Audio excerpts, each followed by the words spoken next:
ಧರ್ಮಸ್ಥಳದ ನೇತ್ರಾವತಿ ಸ್ನಾನಘಟ್ಟದ ಕಾಡಿನೊಳಗೆ ಶವಗಳ ಅಸ್ಥಿಪಂಜರಕ್ಕಾಗಿ ಕಾರ್ಯಾಚರಣೆ ನಡೀತಾ ಇದ್ದು, ಅನಾಮಿಕ ತೋರಿಸಿದ ಪಾಯಿಂಟ್ 6ರಲ್ಲಿ ತಲೆಬುರುಡೆಯ ಒಂದು ಪೀಸ್ ಹಾಗೂ ಕೈ ಕಾಲುಗಳ ಮೂಳೆಗಳು ಸಿಕ್ಕಿವೆ. ಸದ್ಯ ಫಾರೆನ್ಸಿಕ್ ಟೀಮ್ ಪ್ಲಾಸ್ಟಿಕ್ ಕವರ್ನಲ್ಲಿ ಮೂಳೆಯನ್ನ ಸಂಗ್ರಹಿಸಿಕೊಂಡಿದ್ದಾರೆ.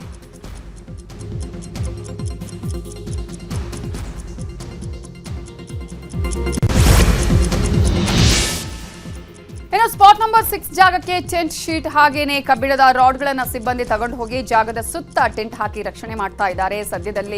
ಸದ್ಯ ಸ್ಥಳದಲ್ಲಿ ಎಸ್ಐಟಿ ಅಧಿಕಾರಿಗಳು ಸ್ಥಳ ಮಹಜರು ಮಾಡಿದ್ದು, ಮೂಳೆಗಳು ಸಿಕ್ಕ ಗುಂಡಿ ಒಳಗೆ ಮಣ್ಣನ್ನ ಪರೀಕ್ಷೆಗೆ ಪಡೆಯಲಾಗಿದೆ. ಅಲ್ಲದೆ ದೂರುದಾರ ವ್ಯಕ್ತಿಯ ಕ್ರೈಮ್ ಸೀನ್ ರೀಕ್ರಿಯೇಟ್ ಮಾಡಿ ವಿಡಿಯೋ ರೆಕಾರ್ಡ್ ಮಾಡಲಾಗಿದೆ.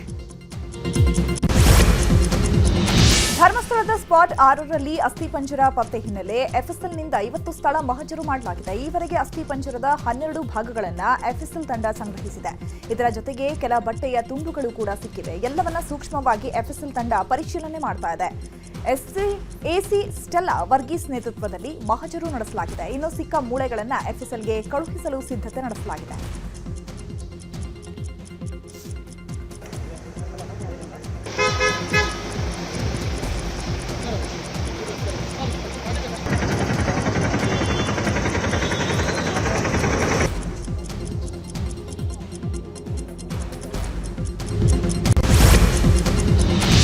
ಇನ್ನು 6ನೇ ಪಾಯಿಂಟ್ ಅಲ್ಲಿ ಸಿಕ್ಕಿರೋ ಮೂಳೆಯ ಅವಶೇಷಗಳು ಪುರುಷನದ್ದು ಅನ್ನೋದು ಪ್ರಾಥಮಿಕ ತನಿಖೆಯಲ್ಲಿ ಗೊತ್ತಾಗಿದೆ. ಮೂಳೆ ಯಾರದ್ದು, ಎಷ್ಟು ವರ್ಷದ ಹಿಂದೆ ವ್ಯಕ್ತಿ ಸಾವನ್ನಪ್ಪಿದ್ದಾನೆ, ಯಾಕಾಗಿ ಸತ್ತಿದ್ದಾನೆ ಅನ್ನೋದರ ಬಗ್ಗೆ ತಿಳಿಯೋದಕ್ಕೆ ಬೆಂಗಳೂರಿನ ಮಣಿಪಾಲ ಎಫ್ಎಸ್ಎಲ್ಗೆ ಮೂಳೆಗಳನ್ನು ರವಾನೆ ಮಾಡೋ ಸಾಧ್ಯತೆ ಇದೆ.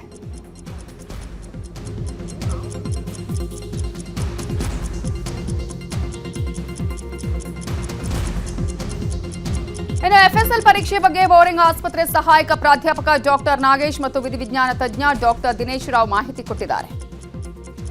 ಇನ್ವೆಸ್ಟಿಗೇಟಿಂಗ್ ಆಫೀಸರು ಮತ್ತು ರಿಲೇಟಿವ್ಸು ಗೊತ್ತಿರೋರು ಐಡೆಂಟಿಫೈ ಮಾಡ್ತಾರೆ, ಇಲ್ಲಿ ಬಾಡಿ ಬರಿ ಮಾಡಿರ್ಬೋದು ಅಂತಂದು. ಸೊ ಆವಾಗ ನಾವು ಅಲ್ಲಿ will start digging the earth. So ಅವಾಗ ನಾವು ಅಂದ್ರೆ ನೀಟಾಗಿ ಯೂಶಲಿ ಅವ್ರಿಗೆ ಒಂದು ಐಡಿಯಾ ಇರುತ್ತೆ ಸರ್, ಎಷ್ಟು ಡೆಪ್ತಲ್ಲಿ ಬರಿ ಮಾಡಿದ್ದಾರೆ ಅಂತಂದು. ಸೊ ನಾವು ಸ್ಲೋ ಆಗಿ ವಿಲ್ ಆಸ್ಕ್ ದೆಮ್ ಟು ಅಂದರೆ ಅಗಿಲಿಕ್ಕೆ ಸ್ಟಾರ್ಟ್ ಮಾಡ್ತಾರೆ. ಸೊ ಹಾಗೆ ನಾವು ಕಂಟಿನ್ಯೂಸ್ ನೋಡ್ಕೋತಾ ಇರ್ತೀವಿ. ಸೊ ಸ್ವಲ್ಪ ಏನಾದರೂ ಕುರುಹು ಸಿಕ್ಕರೆ, ಲೈಕ್ ಅಸ್ಥಿ ಪಂಜರದ ಏನಾದರೂ ಸಿಕ್ಕರೆ ನಾವು ಅವರಿಗೆ ಅಗಿಯೋದನ್ನು ಸ್ಟಾಪ್ ಮಾಡಿಸಿ ಕೈಲೇ ಸ್ವಲ್ಪೆಲ್ಲ ಮಣ್ಣು ಸರಿಸಿ ಅದನ್ನೆಲ್ಲ ಫುಲ್ ಇಂಟ್ಯಾಕ್ಟ್ ಸ್ಕೆಲೆಟನ್ ತೊಗೊಳ್ಳಿಕ್ಕೆ ಪ್ರಯತ್ನ ಮಾಡ್ತೀವಿ ಸರ್. ಈಗ ಅಸ್ಥಿ ಪಂಜರ ನಮಗೆ ಹೋಲ್ ಅಸ್ಥಿ ಪಂಜರ ಸಿಕ್ಬಿಟ್ರೆ ನಾವು ಒಂದು ವಯಸ್ಸು ಎಷ್ಟಂತ ಹೇಳ್ತೀವಿ ಸರ್. ಆಮೇಲೆ ಎರಡನೇದು ಅವನದು ಹೈಟು ಸ್ಟೇಚರ್, ಅವನು ಎಷ್ಟು ಎತ್ತರ ಇದ್ದ ಅಂತ ಹೇಳ್ತೀವಿ. ಆಮೇಲೆ ಮೂರನೇದು ಅವನು ಯಾವ ಅಂದ್ರೆ ಗಂಡನೋ ಅಥವಾ ಹೆಣ್ಣು ಅನ್ನೋದನ್ನ ಹೇಳ್ತೀವಿ. ಈ ಮೂಳೆಗಳು 12 ಮೂಳೆಗಳು ಒಬ್ಬನೇ ಮನುಷ್ಯನಿಗೆ ಸಂಬಂಧಪಟ್ಟಿದ್ದ, ಇಲ್ಲ ಇದರಲ್ಲಿ ಏನಾದ್ರೂ ಪ್ರಾಣಿಗಳ ಬೋನ್ಸ್ ಇದೆವಾ, ಇದನ್ನೆಲ್ಲನೂ ವಿಂಗಡಣೆ ಮಾಡಬೇಕಾಗ್ತದೆ. So this is how the investigation. ಯಾಕೆ ಹೇಳ್ತಿದೀವಿ ಅಂದ್ರೆ, ಈ ತರ ಜಾಗಗಳಲ್ಲಿ where it is A place known for disposal of unidentified and unclaimed bodies, ಇದು ಸಹಜ. ಈಗ ನಾವು ಸುಮಾರು ಸಲ ಈ ತರ ಎಕ್ಸೂಮ್ ಮಾಡಕ್ ಹೋದಾಗ ಎಲ್ಲಿ ನಾರ್ಮಲ್ ಪ್ಲೇಸ್ ಆಫ್ ಡಿಸ್ಪೋಸಲ್ ಕಡೆ ಈ ಪ್ರಾಣಿಗಳ ಮೂಳೆ, ಬೇರೆ ಮನುಷ್ಯನ ಮೂಳೆಗಳು, ಈಗಲೂ ಅಷ್ಟೇ ನೀವು ನೋಡಿ, ಈಗ ಬರಿಯಲ್ ಗ್ರೌಂಡ್ಸ್ ಹೋಗ್ಬಿಟ್ರೆ ಬೇರೆ ಬೇರೆ ಮನುಷ್ಯನ ಮೂಳೆಗಳು ಅಗಿತಾ ಇರ್ಬೇಕಾದ್ರೆ ಸಿಗತ್ತೆ. ಪಾಯಿಂಟ್ ನಂಬರ್ 6ರಲ್ಲಿ ಉತ್ಖನನ ಕಾರ್ಯ ಅಂತ್ಯಗೊಂಡಿದೆ. ತಲೆಬುರುಡೆ ಪೀಸ್ ಮೂಳೆಗಳನ್ನು ಎಫ್ಎಸ್ಎಲ್ಗೆ ತೆಗೆದುಕೊಂಡಿದ್ದು, ಸ್ಥಳದಲ್ಲಿ ಸಂಪೂರ್ಣವಾಗಿ ಪರಿಶೀಲನೆ ನಡೆಸಿ ಬಳಿಕ ಶೋಧ ಕಾರ್ಯವನ್ನ ಅಂತ್ಯ ಮಾಡಿದೆ.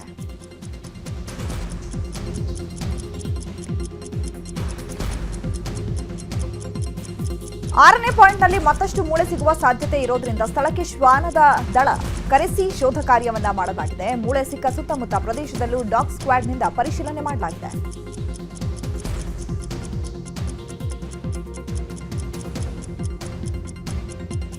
ಇನ್ನು ಪಾಯಿಂಟ್ ನಂಬರ್ 6ರಲ್ಲಿ ಅಸ್ಥಿಪಂಜರದ ಮೂಳೆ ಪತ್ತೆಯಾದ ಹಿನ್ನೆಲೆ ಪಾಯಿಂಟ್ 6ರ ಸ್ಥಳದಲ್ಲೇ ಅನಾಮಿಕ ವ್ಯಕ್ತಿಯ ವಿಚಾರಣೆ ನಡೆಸಲಾಗಿದೆ. ಜಿತೇಂದ್ರ ದಯಾಮ ಅನಾಮಿಕನ ವಿಚಾರಣೆ ಮಾಡಿದ್ದಾರೆ. ಅಸ್ಥಿಪಂಜರದ ಮೂಳೆ ಸಿಕ್ಕಿರುವ ಕುರಿತು ಅನಾಮಿಕನ ಬಳಿ ಹೆಚ್ಚಿನ ಮಾಹಿತಿಯನ್ನು ಸಂಗ್ರಹಿಸಿದ್ದಾರೆ.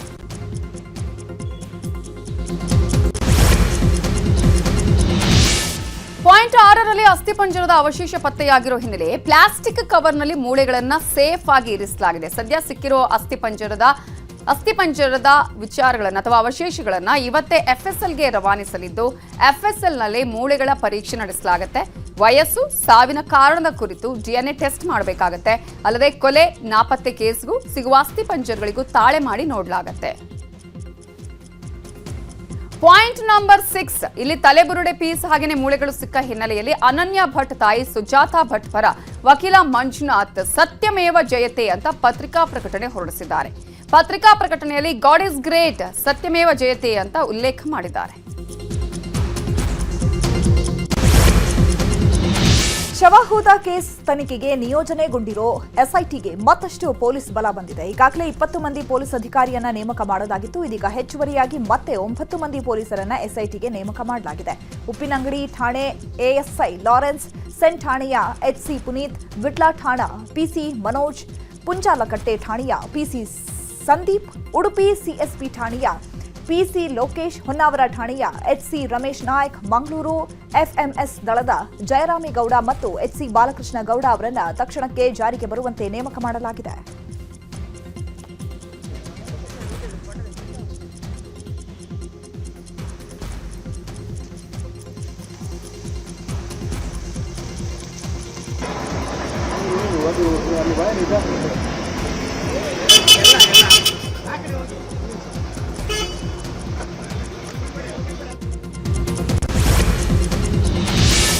ನಿನ್ನೆ ಪಾಯಿಂಟ್ ನಂಬರ್ 1ರಲ್ಲಿ ಸಿಕ್ಕ ಪಾನ್ ಕಾರ್ಡ್ ಹೋಲ್ಡರ್ನ ಮಾಹಿತಿಯನ್ನ ಎಸ್ಐಟಿ ಕಲೆ ಹಾಕಿದೆ. 2025ರಲ್ಲಿ ಸಾವನ್ನಪ್ಪಿದ ವ್ಯಕ್ತಿಯ ಪಾನ್ ಕಾರ್ಡ್ ಆಗಿದೆ. ಈ ಬಗ್ಗೆ ಸತ್ತ ವ್ಯಕ್ತಿಯ ತಂದೆಯನ್ನು ಎಸ್ಐಟಿ ಸಂಪರ್ಕಿಸಿ ಮಾಹಿತಿ ಕಲೆ ಹಾಕಿದೆ.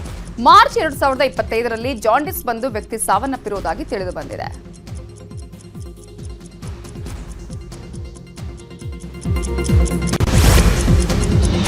ಧರ್ಮಸ್ಥಳ ಕೇಸ್ ಸಂಬಂಧ ಎಸ್ಐಟಿ ತನಿಖೆ ಬಗ್ಗೆ ಮಾತನಾಡಿದ ಗೃಹ ಸಚಿವ ಡಾಕ್ಟರ್ ಜಿ ಪರಮೇಶ್ವರ್, ಸರ್ಕಾರಕ್ಕೆ ಸತ್ಯಾಂಶ ಹೊರಗೆ ಬರಬೇಕು ಅಂತ ಎಸ್ಐಟಿ ರಚಿಸಿದ್ದೇವೆ.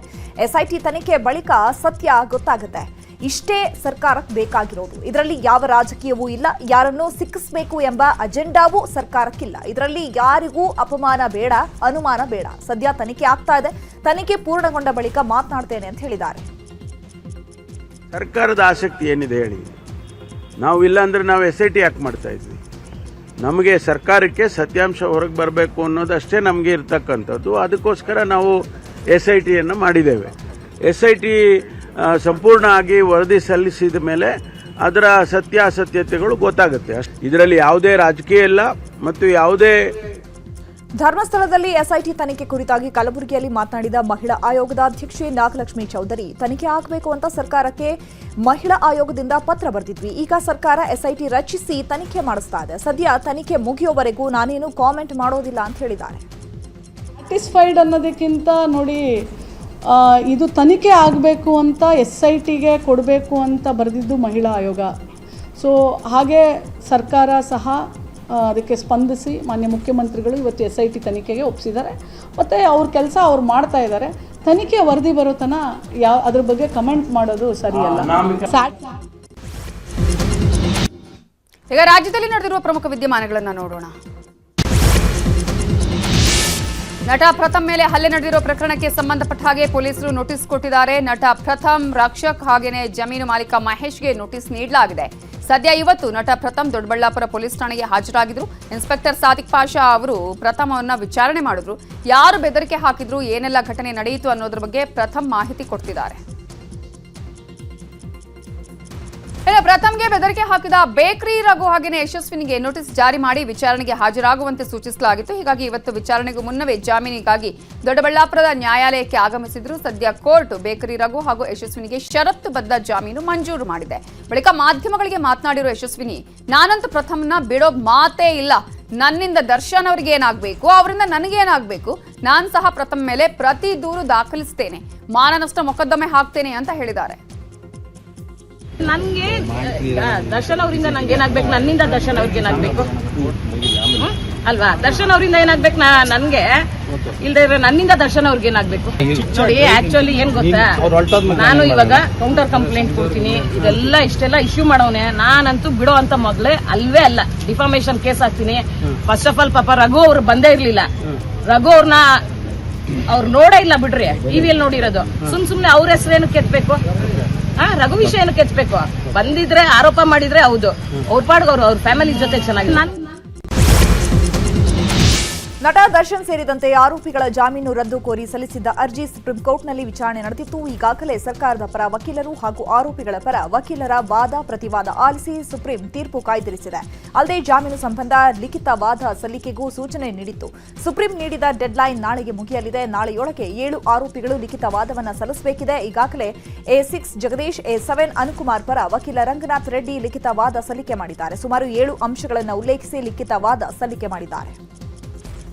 ಈ ಎಲ್ಲ ಬೆಳವಣಿಗೆಗಳ ಮಧ್ಯೆ ಸಾಮಾಜಿಕ ಜಾಲತಾಣದಲ್ಲಿ ಪವಿತ್ರ ಇನ್ಸ್ಟಾಗ್ರಾಂನಲ್ಲಿ ಪೋಸ್ಟ್ ಮಾಡಿದ್ದಾರೆ. ಮಂತ್ರಾಲಯ ರಾಘವೇಂದ್ರ ಸ್ವಾಮಿಗಳ ಫೋಟೋ ಪೋಸ್ಟ್ ಮಾಡಿರುವ ಪವಿತ್ರ, ಮನುಷ್ಯರು ಬಣ್ಣ ಬದಲಾಯಿಸಿದ್ರೇನು, ರಾಯರು ನಮ್ಮ ಜೀವನವನ್ನೇ ಬದಲಾಯಿಸುತ್ತಾರೆ ಅಂತ ಬರೆದುಕೊಂಡಿದ್ದಾರೆ. ಕಾಮಾಖ್ಯ ದೇವಸ್ಥಾನದ ಮುಂದೆ ನಿಂತು ಫೋಟೋ ಹಾಕಿದ್ದ ವಿಜಯಲಕ್ಷ್ಮಿಗೆ ಸೈಲೆಂಟ್ ಆಗಿಯೇ ಪವಿತ್ರ ಟಾಂಟ್ ಕೊಟ್ರ ಅನ್ನೋ ಅನುಮಾನ ಮೂಡ್ತಾ ಇದೆ.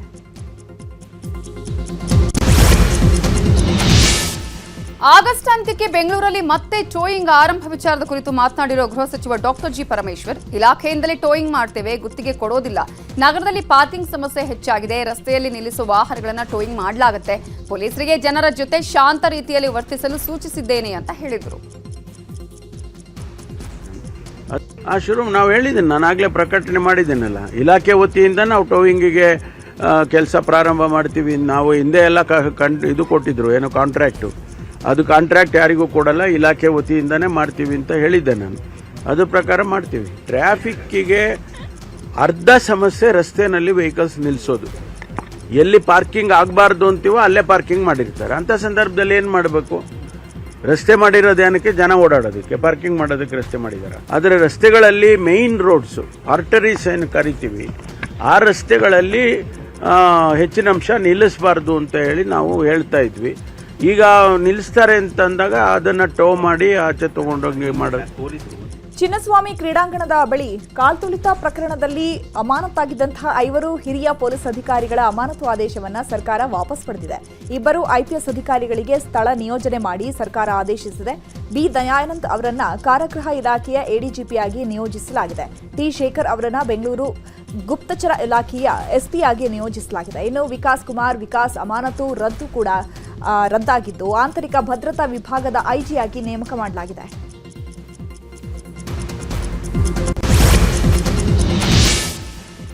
ಯಾದಗಿರಿಯಲ್ಲಿ ರಸಗೊಬ್ಬರಕ್ಕಾಗಿ ಗೊಬ್ಬರ ಕೇಂದ್ರಕ್ಕೆ ರೈತರು ಮುಗಿಬಿದ್ದಿದ್ದಾರೆ. ಶಹಾಪುರ ನಗರದ ಗೊಬ್ಬರ ಕೇಂದ್ರದ ಮುಂದೆ ರೈತರು ಸರತಿ ಸಾಲಲ್ಲಿ ನಿಂತಿದ್ದು ಗೊಬ್ಬರಕ್ಕಾಗಿ ಪರದಾಡುತ್ತಿದ್ದಾರೆ. ಸ್ಥಳದಲ್ಲಿ ಹೆಚ್ಚುವರಿ ಪೊಲೀಸರನ್ನ ನಿಯೋಜನೆ ಮಾಡಲಾಗಿದೆ. ಇನ್ನು ರಸಗೊಬ್ಬರ ಕೊರತೆ ಹಿನ್ನೆಲೆ ಗೊಬ್ಬರದ ಅಂಗಡಿಗಳ ಎದುರೇ ಕೃಷಿ ಇಲಾಖೆ ಅಧಿಕಾರಿಗಳು ನ್ಯಾನೋ ಗೊಬ್ಬರ ಬಳಸುವಂತೆ ರೈತರಲ್ಲಿ ಮನವಿ ಮಾಡಿಕೊಳ್ತಿದ್ದಾರೆ.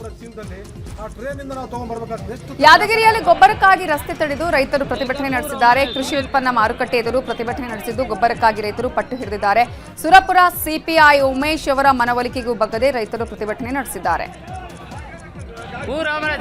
ರಸಗೊಬ್ಬರ ಪೂರೈಕೆ ಆಗದ ವಿಚಾರದ ಬಗ್ಗೆ ಕಲಬುರಗಿಯಲ್ಲಿ ಮಾತನಾಡಿರುವ AS ಪಾಟೀಲ್ ನಡಹಳ್ಳಿ, ಕೃಷಿ ಸಚಿವರು ರಾಜ್ಯದಲ್ಲಿ ಸಂಚಾರ ಮಾಡಿ ರೈತರ ಸಮಸ್ಯೆ ಕೇಳ್ತಿಲ್ಲ. ಮೋದಿ ಸರ್ಕಾರ ಅತಿ ಹೆಚ್ಚು ಗೊಬ್ಬರ ಖರೀದಿ ಮಾಡಿ ಸಬ್ಸಿಡಿ ದರದಲ್ಲಿ ಗೊಬ್ಬರ ಕೊಡುತ್ತೆ. ಆದರೆ ರಾಜ್ಯ ಸರ್ಕಾರ 2.5 ಲಕ್ಷ ಮೆಟ್ರಿಕ್ ಟನ್ ಕಾಳಸಂತೆಯಲ್ಲಿ ಮಾರಾಟ ಮಾಡ್ತಿದೆ.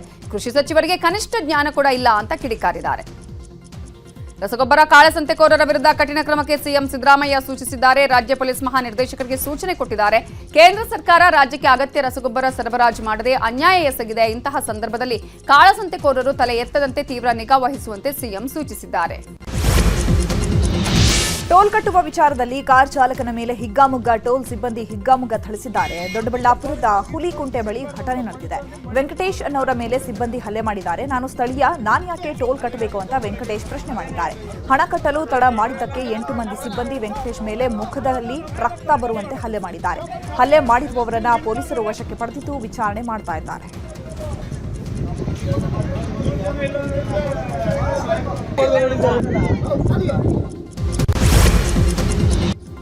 ಈಗ ರಾಜಕೀಯದ ವಿದ್ಯಮಾನಗಳನ್ನು ಗಮನಿಸೋಣ. ಚುನಾವಣಾ ಆಯೋಗದ ವಿರುದ್ಧ ಆಗಸ್ಟ್ 5ರಂದು ಬೆಂಗಳೂರಲ್ಲಿ ಕಾಂಗ್ರೆಸ್ ನಾಯಕ ರಾಹುಲ್ ಗಾಂಧಿ ಅವರ ನೇತೃತ್ವದಲ್ಲಿ ಪ್ರತಿಭಟನೆ ನಡೆಸಲಿದ್ದು, ಹೀಗಾಗಿ ಇವತ್ತು ರಾಜ್ಯ ನಾಯಕರ ಜೊತೆ ಬೆಂಗಳೂರಲ್ಲಿ ಸುರ್ಜೇವಾಲಾ ಸಭೆ ಮಾಡಿದ್ರು. ಸಭೆಯಲ್ಲಿ CM Siddaramaiah, DCM DK Shivakumar ಸೇರಿದಂತೆ ಹಲವು ಸಚಿವರು, ಶಾಸಕರು ಭಾಗಿಯಾಗಿದ್ರು.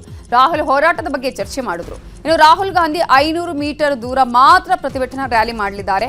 ಮೌರ್ಯ ಸರ್ಕಲ್ನಿಂದ ಫ್ರೀಡಂ ಪಾರ್ಕ್ ವರೆಗೆ ಪಾದಯಾತ್ರೆ ಮಾಡಿ ಬಳಿಕ ಚುನಾವಣಾ ಆಯೋಗದ ಕಚೇರಿಗೆ ತೆರಳಿ ದೂರು ಕೊಡಲಿದ್ದಾರೆ.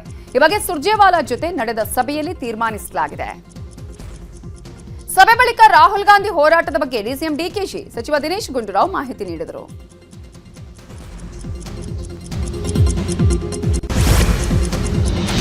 ರೆಬಲ್ಸ್ ಟೀಮ್ ಇವತ್ತು ರಾಜ್ಯಪಾಲರನ್ನ ಭೇಟಿಯಾಗಿದೆ. ಮಾಜಿ ಸಚಿವ ರಮೇಶ್ ಜಾರಕಿಹೊಳಿ, ಕುಮಾರ್ ಬಂಗಾರಪ್ಪ, ಶ್ರೀಮಂತ ಪಾಟೀಲ್, ಶಾಸಕ ಬಿಪಿ ಹರೀಶ್, ಮಾಜಿ ಶಾಸಕ ಮಹೇಶ್ ಕುಮಟಳ್ಳಿ ರಾಜ್ಯಪಾಲರನ್ನ ಭೇಟಿಯಾಗಿದ್ರು. ರಾಜ್ಯಕ್ಕೆ ಅಕ್ರಮ ಬಾಂಗ್ಲಾ ನುಸುಳುಕೋರರ ಬಗ್ಗೆ ಅಧ್ಯಯನದ ವರದಿಯನ್ನ ಸಲ್ಲಿಕೆ ಮಾಡಿದ್ರು. ಅಕ್ರಮ ಬಾಂಗ್ಲಾ ನಿವಾಸಿಗಳ ವಿರುದ್ಧ ಕೂಡಲೇ ಕ್ರಮ ತೆಗೆದುಕೊಳ್ಳಲು ರಾಜ್ಯ ಸರ್ಕಾರಕ್ಕೆ ಸೂಚಿಸುವಂತೆ ಮನವಿ ಮಾಡಿಕೊಂಡ್ರು. ವಿವಿಧ ಕಾರ್ಯಕ್ರಮಗಳಲ್ಲಿ ಭಾಗಿಯಾಗಲು ನಾಳೆ ಸಿಎಂ ಸಿದ್ದರಾಮಯ್ಯ ದೆಹಲಿ ಪ್ರವಾಸ ಕೈಗೊಂಡಿದ್ದಾರೆ. ನಾಳೆ ಬೆಳಗ್ಗೆ 11:45ಕ್ಕೆ ಬೆಂಗಳೂರಿನಿಂದ ದೆಹಲಿಗೆ ತೆರಳಲಿದ್ದಾರೆ. ನಾಳೆ ಸಂಜೆ 6 ಗಂಟೆಗೆ ದೆಹಲಿ ಐಟಿಸಿ ಮೌರ್ಯ ಹೋಟೆಲ್ನಲ್ಲಿ ಮಾಹಿತಿ ಮತ್ತು ತಂತ್ರಜ್ಞಾನ ಇಲಾಖೆ ಕಾರ್ಯಕ್ರಮದಲ್ಲಿ ಭಾಗಿಯಾಗಲಿದ್ದಾರೆ. ಆಗಸ್ಟ್ 2ರಂದು ಎಐಸಿಸಿ ಕಾರ್ಯಕ್ರಮದಲ್ಲಿ ಭಾಗಿಯಾಗಲಿದ್ದಾರೆ. ಈ ಕಾರ್ಯಕ್ರಮದಲ್ಲಿ ರಾಹುಲ್ ಗಾಂಧಿ, ಸೋನಿಯಾ ಗಾಂಧಿ, ಮಲ್ಲಿಕಾರ್ಜುನ ಖರ್ಗೆ, ಸಂಸದೆ ಪ್ರಿಯಾಂಕಾ ಗಾಂಧಿ ಇರಲಿದ್ದಾರೆ. ಕರ್ನಾಟಕದ ಪಾಲಿಗೆ ಕಾಂಗ್ರೆಸ್ ಸರ್ಕಾರ ಸತ್ತು ಮಲಗಿದೆ ಅಂತ ತುಮಕೂರಿನಲ್ಲಿ ಬಿಜೆಪಿ ಶಾಸಕ ಗೌಡ ವಾಗ್ದಾಳಿ ನಡೆಸಿದ್ದಾರೆ. ಕ್ಷೇತ್ರದಲ್ಲಿ ತಲೆ ಎತ್ಕೊಂಡು ಓಡಾಡಲಿಕ್ಕೆ ಆಗ್ತಾ ಇಲ್ಲ. ಇಂತಹ ದರಿದ್ರ ಸರ್ಕಾರನ ನನ್ನ ಜೀವನದಲ್ಲಿ ನೋಡಿರಲಿಲ್ಲ.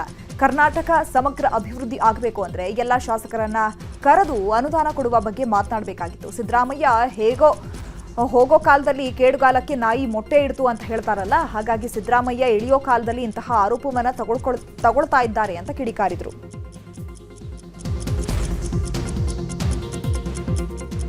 ಕಾಂಗ್ರೆಸ್ ಸತ್ತೋಗಿದೆ ಅಂತ ಹೇಳಿದ್ನಲ್ರಿ. ಕರ್ನಾಟಕದ ಪಾಲಿಗೆ ಕಾಂಗ್ರೆಸ್ ಸರ್ಕಾರ ಸತ್ತು ಮಲಗಿದೆ. ಬರೀ ಪೇಪರ್ ಮೇಲಿದೆ, ಹಣನೂ ಇಲ್ಲ, ಏನೂ ಇಲ್ಲ. ಸುಮ್ಮನೆ ಮೀಟಿಂಗ್ ಮಾಡಿ ತಿಪ್ಪೆ ಸಾರಿಸ್ತವ್ರೆ. ಈಗ DK ಶಿವಕುಮಾರ್ ನಾನು ಮುಖ್ಯಮಂತ್ರಿ ಆಗಬೇಕು ಅಂತ, ಸಿದ್ದರಾಮಯ್ಯ ನಾನೇ ಉಳ್ಕೋಬೇಕು ಅಂತ, ಅದ್ರ ಮಧ್ಯೆ ಮಲ್ಲಿಕಾರ್ಜುನ ಖರ್ಗೆ ನಾನು ಬರ್ತೀನಿ ಅಂತ ಕೂತಿದ್ದಾರೆ. ಇದು 3 ಬಾಗ್ಲಲ್ಲಿ 10 ಬಾಗ್ಲಾಗಿ ಕೂತಿದೆ ಕಾಂಗ್ರೆಸ್ನ ಜನ. ಇವತ್ತು ಎಲೆಕ್ಷನ್ಗೆ ಹೋದ್ರು 150 ಸೀಟ್ BJP ಬರುತ್ತೆ. ಭ್ರಮೇಲಿದ್ದಾರೆ. ಅವ್ರು ಮುಸುರಿ ನೋಡ್ಕೊಂತೇಳಿ ಕನ್ನಡಿಲಿ ಹೋಗಿ ಅವ್ರ ಯೋಗ್ಯತೆ ಗೊತ್ತಾಗುತ್ತೆ. ಸುಮ್ಮನೆ ಸಮಾವೇಶ, ಸಾಧನೆ ಸಮಾವೇಶ. ಏನು ಸಾಧನೆ ಮಾಡಿದ್ದಾರೆ ಅಂತ ಸಮಾವೇಶ ಮಾಡ್ತಾರ್ರಿ? 5 ರೂಪಾಯಿ ಹಣ ಕೊಟ್ಟಿಲ್ಲ, 1 ರೂಪಾಯಿ ಕೆಲಸ ಆಗಿಲ್ಲ, ಕ್ಷೇತ್ರಕ್ಕೆ ಮುಖ ಇಟ್ಕೊಂಡು ತಿರ್ಗಕ್ಕಾಗ್ತಿಲ್ಲ ನಾವೆಲ್ಲ. ಇಂಥ ದರಿದ್ರ. ಬೆಳಗಾವಿ ಜಿಲ್ಲೆಯ ರಾಜಕೀಯ ಮೇಲಾಟ ಶುರುವಾಗಿದೆ. ಬಿಜೆಪಿ ವರ್ಸಸ್ ಬಿಜೆಪಿ ನಡುವೆಯೇ ಸಮರ ಶುರುವಾಗಿದೆ. ಒಂದೆಡೆ ಕತ್ತಿ ಕುಟುಂಬದಿಂದ ಬಿಜೆಪಿ ಕಾರ್ಯಕರ್ತರ ಸಭೆ ಆಗ್ತಿದ್ರೆ, ಮತ್ತೊಂದು ಕಡೆ ಅಣ್ಣಾ ಸಾಹೇಬ್ ಜೊಲ್ಲೆ ನೇತೃತ್ವದಲ್ಲಿ ಬಿಜೆಪಿ ಪ್ರಮುಖರ ಸಭೆ ಆಗ್ತಿದೆ. ಹೀರಾ ಶುಗರ್ ಕತ್ತಿ ಕುಟುಂಬ ತೆಕ್ಕಿಗೆ ಬೆನ್ನಲ್ಲೇ ಕೌಂಟರ್ ಕೊಡೋದಕ್ಕೆ ಜೊಲ್ಲೆ ಪ್ಲಾನ್ ಮಾಡಿದ್ದಾರೆ. ಸಂಕೇಶ್ವರ ಪಟ್ಟಣದಲ್ಲಿ ಬಿಜೆಪಿ ಬ್ಯಾನರ್ ಅಡಿ ಶಾಸಕ ಬಾಲಚಂದ್ರ ಜಾರಕಿಹೊಳಿ ಹಾಗೆಯೇ ಅಣ್ಣಾ ಸಾಹೇಬ್ ಜೊಲ್ಲೆಯಿಂದ ಪ್ರಮುಖರು ಸಭೆ ನಡೆಸಿದ್ದಾರೆ. ಸಹಕಾರ ಕ್ಷೇತ್ರಕ್ಕಾಗಿ ಬಿಜೆಪಿಯ ಕತ್ತಿ ಕುಟುಂಬ ಹಾಗೂ ಕಾಂಗ್ರೆಸ್ನ AB ಪಾಟೀಲ್ ನಡುವೆ ದೋಸ್ತಿ ಹಿನ್ನೆಲೆ ಇವರಿಗೆ ಕೌಂಟರ್ ನೀಡೋದಕ್ಕೆ ಜೊಲ್ಲೆ ಮಹಾ ಪ್ಲಾನ್ ಮಾಡ್ತಿದ್ದಾರೆ. ಇವತ್ತಿನ ಸಂಸತ್ ಅಧಿವೇಶನದಲ್ಲಿ ವಿಪಕ್ಷಗಳ ಪ್ರತಿಭಟನೆ ಗದ್ದಲ ಜೋರಾಗಿತ್ತು. ಲೋಕಸಭೆಯಲ್ಲಿ ಬಿಹಾರ ಮತದಾರರ ಪಟ್ಟಿಯ ವಿಶೇಷ ತೀವ್ರ ಪರಿಷ್ಕರಣೆ ಕುರಿತು ತುರ್ತು ಚರ್ಚೆ ನಡೆಸಬೇಕು ಅಂತ ವಿಪಕ್ಷಗಳು ಆಗ್ರಹ ಮಾಡಿದ್ವು. ಸೋನಿಯಾ ಗಾಂಧಿ ಸೇರಿದಂತೆ ಇಂಡಿಯಾ ಬ್ಲಾಕ್ ಸದಸ್ಯರು ಸಂಸತ್ತಿನ ಸಂಕೀರ್ಣದಲ್ಲಿ ಪ್ರತಿಭಟನೆ ನಡೆಸಿದ್ರು. ಇನ್ನು ಇದೇ ವಿಚಾರವಾಗಿ ರಾಜ್ಯಸಭೆಯಲ್ಲೂ ಗಲಾಟೆ ಜೋರಾಗಿತ್ತು. प्रश्न संख्या अगर तख्तियां लेकर आएंगे तो सदन की कार्रवाई नहीं चलेगी.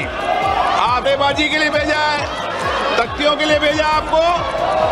ये सदन चर्चा संवाद के लिए है.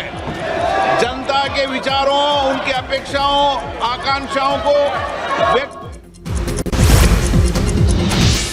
2008ರ ಮಹಾರಾಷ್ಟ್ರದ ಮಾಲೆಗಾಂವ್ ಸ್ಫೋಟ ಪ್ರಕರಣದ ತೀರ್ಪು ಹೊರಬಂದಿದೆ. ಈ ಪ್ರಕರಣದಲ್ಲಿ ಮುಂಬೈನ ವಿಶೇಷ NIA ನ್ಯಾಯಾಲಯವು ಮಾಜಿ ಬಿಜೆಪಿ ಸಂಸದೆ ಸಾಧ್ವಿ ಪ್ರಜ್ಞಾ ಸಿಂಗ್ ಠಾಕೂರ್ ಮತ್ತು ಮಾಜಿ ಸೇನಾ ಅಧಿಕಾರಿ ಲೆಫ್ಟಿನೆಂಟ್ ಕರ್ನಲ್ ಪ್ರಸಾದ್ ಶ್ರೀಕಾಂತ್ ಪುರೋಹಿತ್ ಸೇರಿದಂತೆ ಎಲ್ಲ 7 ಮಂದಿ ಆರೋಪಿಗಳನ್ನು ಖುಲಾಸೆಗೊಳಿಸಲಾಗಿದೆ. ಸೂಕ್ತ ಸಾಕ್ಷ್ಯಾಧಾರಗಳು ಇಲ್ಲದ ಕಾರಣ ಖುಲಾಸೆಗೊಳಿಸಲಾಗಿದೆ. ಮಾಲೆಗಾಂವ್ನಲ್ಲಿ 2008ರ ಸೆಪ್ಟೆಂಬರ್ 29ರಂದು ಪವಿತ್ರ ರಂಜಾನ್ ಮಾಸದಲ್ಲಿ ಸ್ಫೋಟ ಸಂಭವಿಸಿತು. ಈ ಸ್ಫೋಟದಲ್ಲಿ 6 ಮಂದಿ ಸಾವನ್ನಪ್ಪಿದ್ರು ಮತ್ತು 100ಕ್ಕೂ ಹೆಚ್ಚು ಜನರು ಗಾಯಗೊಂಡಿದ್ದರು. ಉತ್ತರ ಪ್ರದೇಶದಲ್ಲಿ ಭಾರಿ ಮಳೆಯಾಗ್ತಾ ಇದೆ. ಪ್ರಯಾಗ್ರಾಜ್ ಜಿಲ್ಲೆಯಲ್ಲಿ ಅಧಿಕ ಮಳೆ ಆಗ್ತಾ ಇದ್ದು ನದಿಗಳು ಉಕ್ಕಿ ಹರಿತಾ ಇದೆ. ನದಿ ಪಾತ್ರದ ಮನೆಗಳು ಅರ್ಧಕ್ಕೆ ಮುಳುಗಡೆ ಆಗಿದೆ.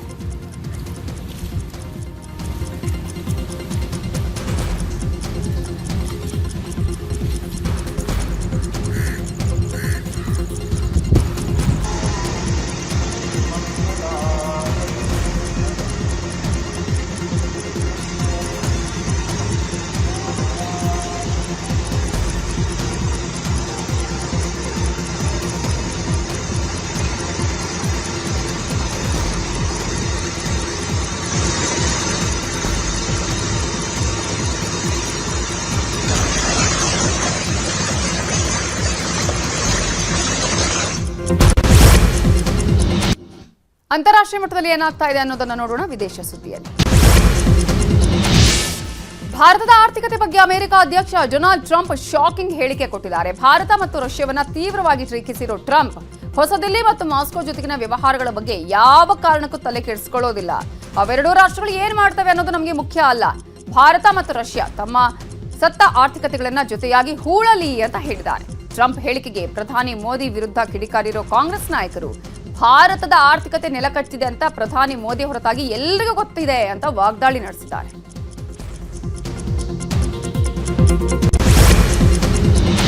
ಭಾರತದ ಮೇಲೆ 25% ಸುಂಕದ ಶಾಕ್ ಕೊಟ್ಟ ಬೆನ್ನಲ್ಲೇ ಅಮೆರಿಕ ಅಧ್ಯಕ್ಷ ಡೊನಾಲ್ಡ್ ಟ್ರಂಪ್ 6 ಭಾರತೀಯರ ಕಂಪನಿಗಳ ಮೇಲೆ ನಿರ್ಬಂಧ ಹೇರಿದ್ದಾರೆ. ಇರಾನಿನ ಪೆಟ್ರೋಕೆಮಿಕಲ್ ವ್ಯಾಪಾರದಲ್ಲಿ ತೊಡಗಿರುವ 20 ಜಾಗತಿಕ ಘಟಕಗಳ ಮೇಲೆ ಅಮೆರಿಕ ಸರ್ಕಾರ ನಿರ್ಬಂಧ ಹೇರಿದೆ.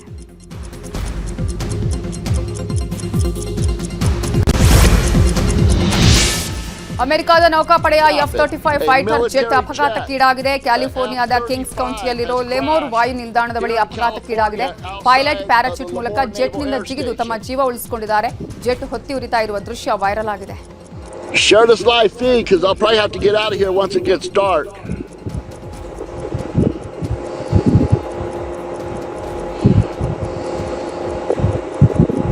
We're in Kings County, the County of Kings. News, once again, to recap it, a military jet, a F-35, has crashed here in California outside of the Lemoore Naval Air Station. ಚೀನಾದಲ್ಲಿ ಧಾರಾಕಾರ ಮಳೆಯಾಗ್ತಾ ಇದೆ. Zhejiang ಪ್ರಾಂತ್ಯದಲ್ಲಿ ಭಾರೀ ಮಳೆಯಿಂದ ಪ್ರವಾಹ ಸೃಷ್ಟಿಯಾಗಿದ್ದು ಜನಜೀವನ ಸಂಪೂರ್ಣ ಅಸ್ತವ್ಯಸ್ತಗೊಂಡಿದೆ. ಈಗಾಗಲೇ ಪ್ರವಾಹ ಪೀಡಿತ ಸ್ಥಳದಿಂದ 2 ಲಕ್ಷಕ್ಕೂ ಹೆಚ್ಚು ಜನರನ್ನ ಸ್ಥಳಾಂತರ ಮಾಡಲಾಗಿದೆ. 1900ಕ್ಕೂ ಹೆಚ್ಚು ನಿರಾಶ್ರಿತ ಕೇಂದ್ರಗಳನ್ನು ತೆರೆಯಲಾಗಿದೆ. ತಗ್ಗು ಪ್ರದೇಶಗಳಿಗೆಲ್ಲ ನೀರು ನುಗ್ಗಿದ್ರಿಂದ ಕಾರು, ಬೈಕ್ ಕೊಚ್ಕೊಂಡು ಹೋಗಿದೆ.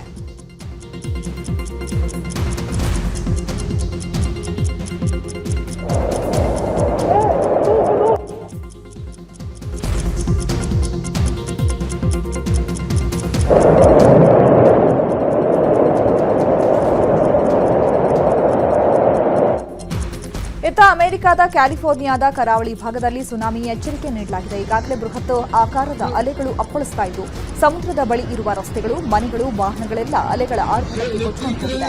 ಇನ್ನು ಹವಾಯಿ, ಅಲಸ್ಕಾ, ಜಪಾನ್, ಫಿಲಿಪೈನ್ಸ್ನಲ್ಲೂ ಸುನಾಮಿ ಎಚ್ಚರಿಕೆ ನೀಡಲಾಗಿದೆ. ಸೌದಿ ಅರೇಬಿಯಾದಲ್ಲೂ ಭಾರೀ ಮಳೆಯಾಗ್ತಾ ಇದ್ದು ಆಸಿರ್ ಪ್ರೊವಿನ್ಸ್ನಲ್ಲಿ ನಿರಂತರ ಮಳೆಯಿಂದಾಗಿ ರಸ್ತೆಗಳು ನದಿಗಳಂತಾಗಿದ್ದು ಜನರ ಜೀವನ ಅಸ್ತವ್ಯಸ್ತಗೊಂಡಿದೆ.